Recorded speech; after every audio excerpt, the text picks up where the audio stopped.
కలియుగంలో ఈ తేలిక మార్గం ఒకటి ఉంది.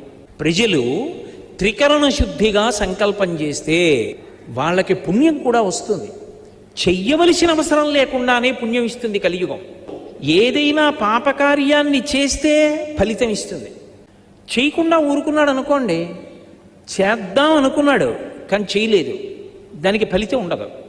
పుణ్యం ఉంది, చెయ్యలేదు, చేస్తానన్నాడు, త్రికరణ శుద్ధిగా అనుకున్నాడు, ఏదో నోటి మాటగా కాదు. కాశీ వెళ్ళలేదు జన్మాంతరంలో, రోజు అనుకునేవాడు, అబ్బా కాశీ వెడితే, ఆ కాశీలో ఆ గంగా నది, అక్కడ స్నానం చేస్తే, విశ్వనాథుణ్ణి దర్శిస్తే, విశాలాక్షిని సేవిస్తే, అన్నపూర్ణమ్మని దర్శిస్తే, కాలభైరవుడికి నమస్కరిస్తే నా జన్మ ధన్యం కదా, ఎప్పుడు ఎడతానో కాశీ, ఎప్పుడు ఎడతానో కాశీ అనుకుంటూనే ఉన్నాడు.